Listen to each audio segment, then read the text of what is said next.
Station Houston on Space to Ground 2. You like the framing? Are you ready for the event?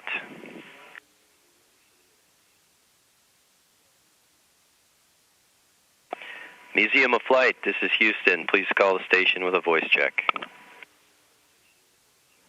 Station, this is the Museum of Flight at Boeing Field. How do you hear me? Museum of Flight, we have you loud and clear. Welcome aboard the International Space Station. It's good to talk to you today.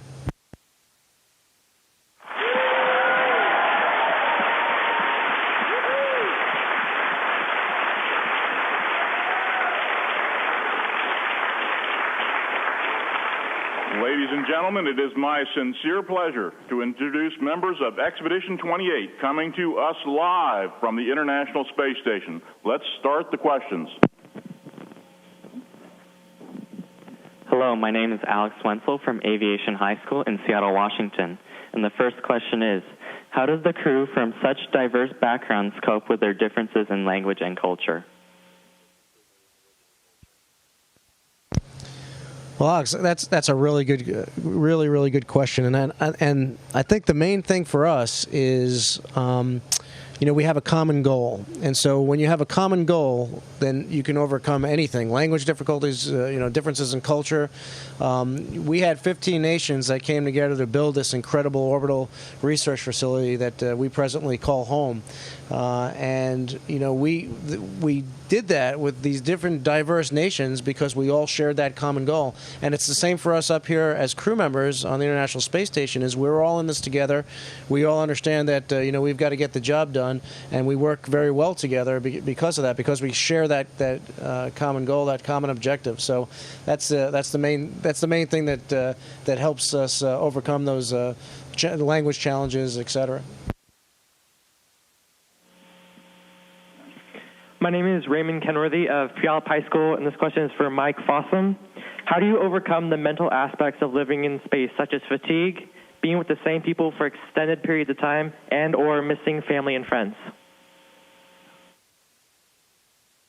Hey, that encompasses a lot.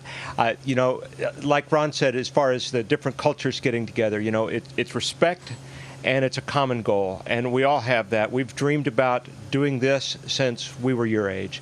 And we've worked for it in our years in high school and college and the jobs beyond that to prepare ourselves for this opportunity. And so in a huge way, we're living our dream right now. And part of that is working together. It is separation from family and, for almost 6 months. And really, when you include the time that the three of us spent in Russia preparing to fly before we left to come up here, it's really gone from home for 7.5 months or so. So it's really a long haul. But we're here living our dream. We have a goal, we have a mission, and we're really busy. And that's a good thing because there's enough time to look out of the window, but we have a lot of very interesting work and very challenging work. And so that keeps us involved from the moment we wake up in the morning until we go to bed at night.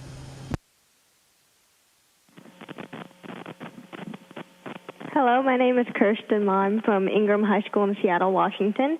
And my question is for Satoshi Furukawa. Does the crew eat meals together, and how do you decide what to eat? Okay, that's a good question. We do. U.S. segment crew members eat meals together unless we are very busy. We each eat breakfast in the morning because in the morning we are very busy. And here are some food examples. Tortilla, chocolate pudding. That doesn't look like tortillas. And we can take whatever we like from the containers. And sometimes we eat our favorite food, and sometimes we need to eat something we like a little because we need to pay attention to a nutritional balance. Plus, we can open a new container only after emptying the current one. And we, together with Russian crewmates, eat meals together several times a week. And we sometimes exchange U.S. and Russian food and enjoy meals.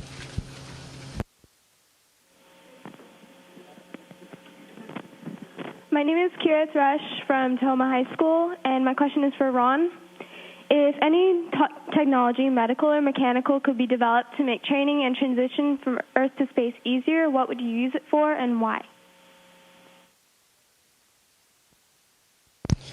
Wow, that's a really tough question. I think the biggest transition from a physical point of view that we have to make is going from 1G to 0G, from going to what everybody experiences on the Earth to being weightless. And so that's a big transition. That's a big adjustment for our bodies. And we have aircraft that we fly parabolars. Basically, we climb very steeply and then we push over and then dive back down. And at the top of that, like the top of a roller coaster, we're floating in the aircraft. So that's a way that we can practice some of our experiments, work out some of the equipment that we have, some of the hardware that we have, to make sure that's all going to work in a weightless environment. But I think the bigger transition for us, long duration crew members, us that have been up here a long time, is the transition to go back to Earth. So when we go from this weightless environment we've been in for 5 to 7 months, and we get back to the Earth, the body adjusts to being up here.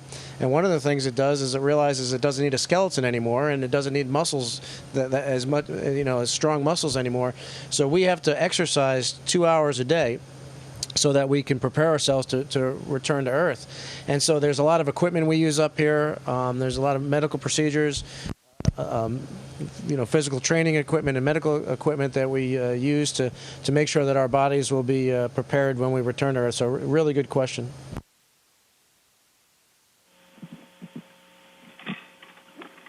Hi, my name is Jeremy Stroming from Liberty High School in Issaquah, Washington, and my question is for Mike. Even after all your preparation for your mission, is there anything that surprised you about the space station or living in space in general? Hey, Jeremy, that's a great question. For me, I had 2 space shuttle missions before this. Each of them, they were about 2 weeks in duration, so I'd had a total of a month in space before I arrived here to live on the space station for almost 6 months. I thought I knew all about living and working in space, and it amazed me how much I've learned about just how to move. When you first get here, you're really clumsy. You're bumping into things. You have a hard time controlling your body. And you see us now. I mean, we're not really standing here. We're floating. And I can take Satoshi, and I can lift him up, and I can pull him down and move him around. But you're using your feet to grab onto things, and you're looping your feet underneath handrails and other things to hold on. And just how much more smoothly I can move through. And after being up here, 3 months already, I can feel, myself moving more smoothly through the space station. It's still hard to work on things. I like working in the garage and working with tools, and I lay everything out, and I've got the parts out and my tools out. And here, it's just hard because everything's floating, and you have to relearn how to work on things. So for me, that's the biggest challenge.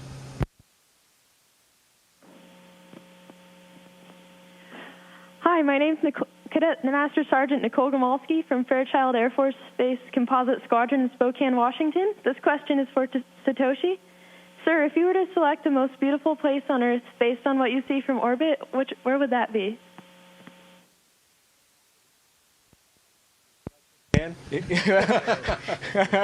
Okay, that's an interesting question. Well, it would be a night city view under aurora. Curtain-like green or red aurora sways and dances in the polar region, plus beautiful night view of cities. From the International Space Station, it is a breathtaking view from over aurora.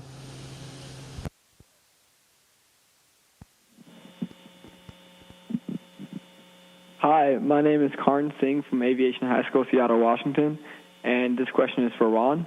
How does the Earth-based preparation for performing experiments in space differ from their performance in space?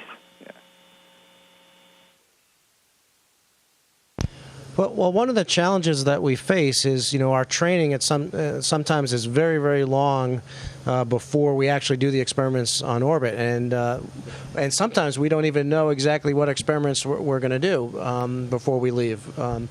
So, that's part of, utilizing and getting the most use out of this facility that we have up here is to be flexible. And so, instead of training for specific experiments, a lot of times we get skills on how to do a series of different types of experiments. And so that's one of the big things we do on the ground is we learn about the different experiment racks that we have. We've got combustion facilities, we've got protein crystal growth facilities, fluid experiment facilities, a whole big wide variety of different type of experiments that are conducted on board here. And so we have to be a little bit familiar. I mean, we're not the experts in all these different experiments, but we have to have a basic knowledge of all of them. So that's kind of the approach that we take, is to get a broad knowledge of all the different types of experiments that we could possibly perform while we're up here. Great question.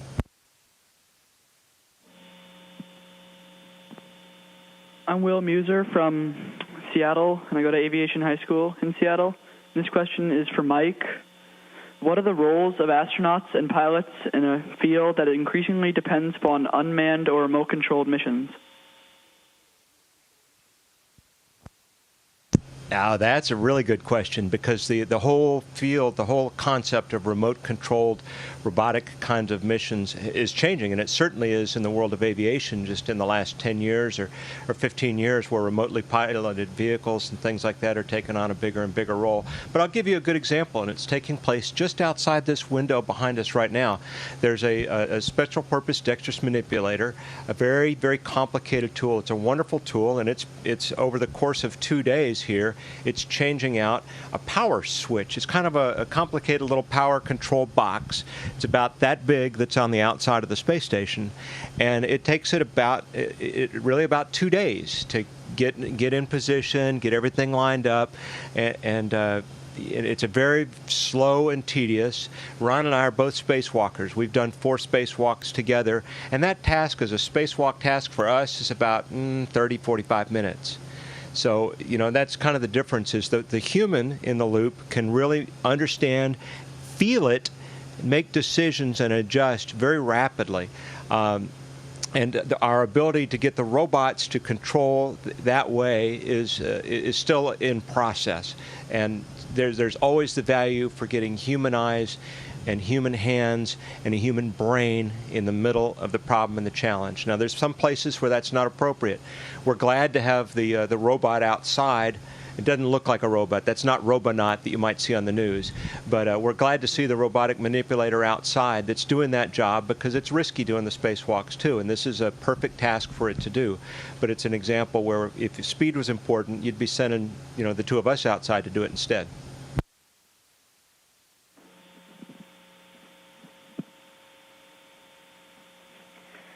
Hello, I am Civil Air Patrol Cadet Airman Cheshire from Olympia Civil Air Patrol Squadron, and this question is for Satoshi.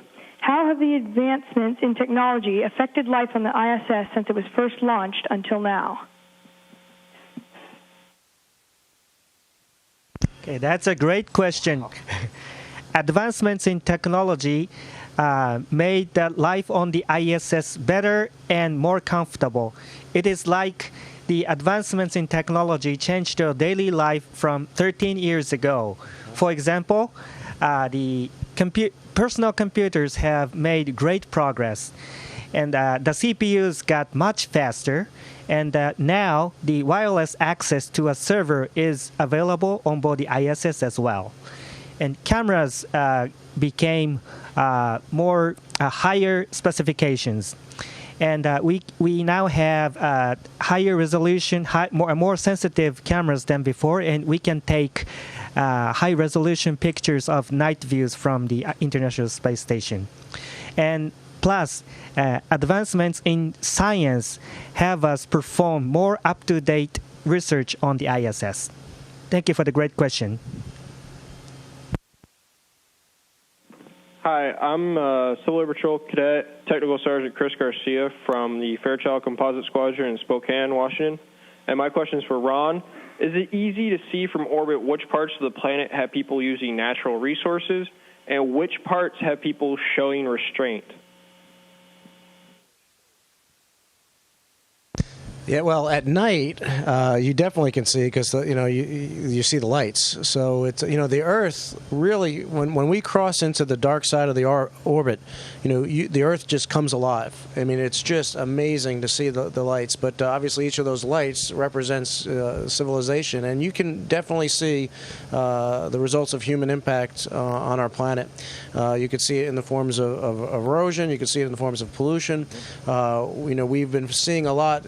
At this time of year, we see a lot of smoke. A lot of fields are being burned throughout, all across the world, and so that is very, very visible from space. And so we definitely, if we were visitors here and just decided to come into orbit, we would definitely know that there were people down there, that there was life down there, because you could definitely see the impact. Hi, my name is Max Wasser. I go to Ballard High School in Seattle. This is for Mike. What advice would you give to a high school student who wants to become an astronaut and work aboard the ISS?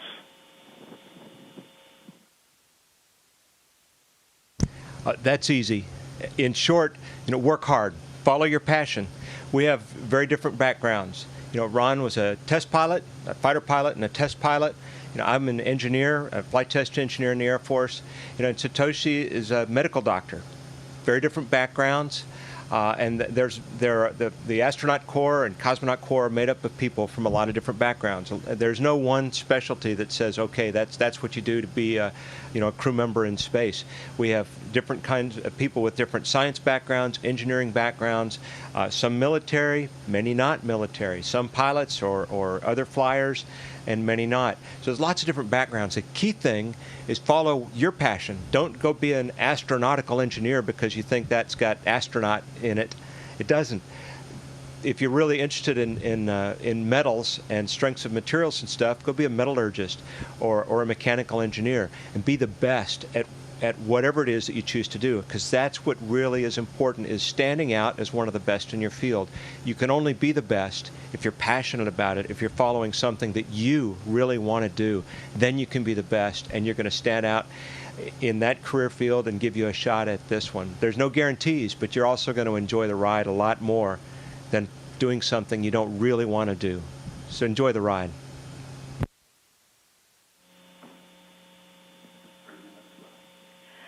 Hi, my name is Gina O'Kelly. I'm from Aviation High School, and this question is for Satoshi. How has your perspective of Earth and life on Earth changed since you have been on the International Space Station? Well, that's a good question. When I looked out of a window of an International Space Station, I was touched with thin blue layer of atmosphere at the rim of Earth. I understood that the beautiful atmospheric layer protects us and Earth from harsh environment in space. And I realized that we needed to preserve our mother planet Earth's natural splendor. Thank you.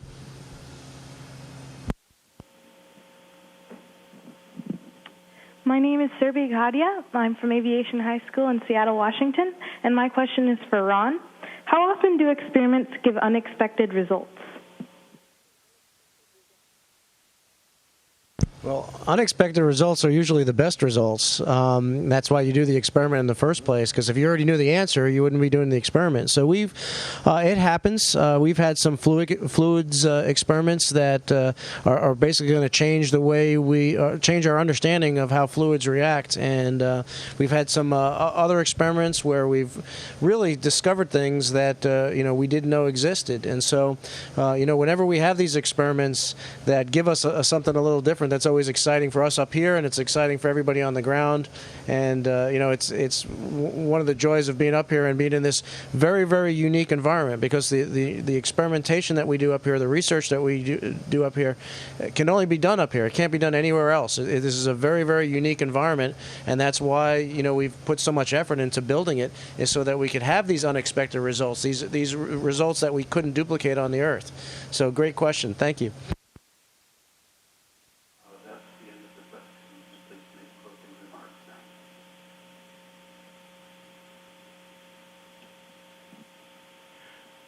We certainly want to thank the crew of Expedition 28 for welcoming us aboard the International Space Station today. And more importantly, I want to thank all of you as well for being here and sharing with us this very special event. I want to mention also that there will be additional space-related activities and presentations in the side gallery and the Murdoch Theater between 11 o'clock today and 1 p.m. So thanks very much, and let's show our appreciation to the crew of Expedition 28.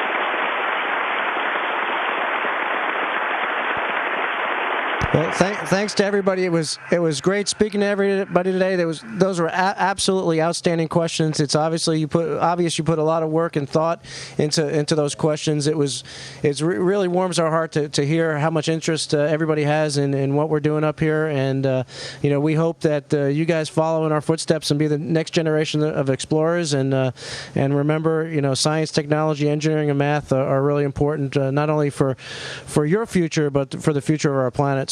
So please work hard in those areas, in all the areas. And it was great talking to everybody.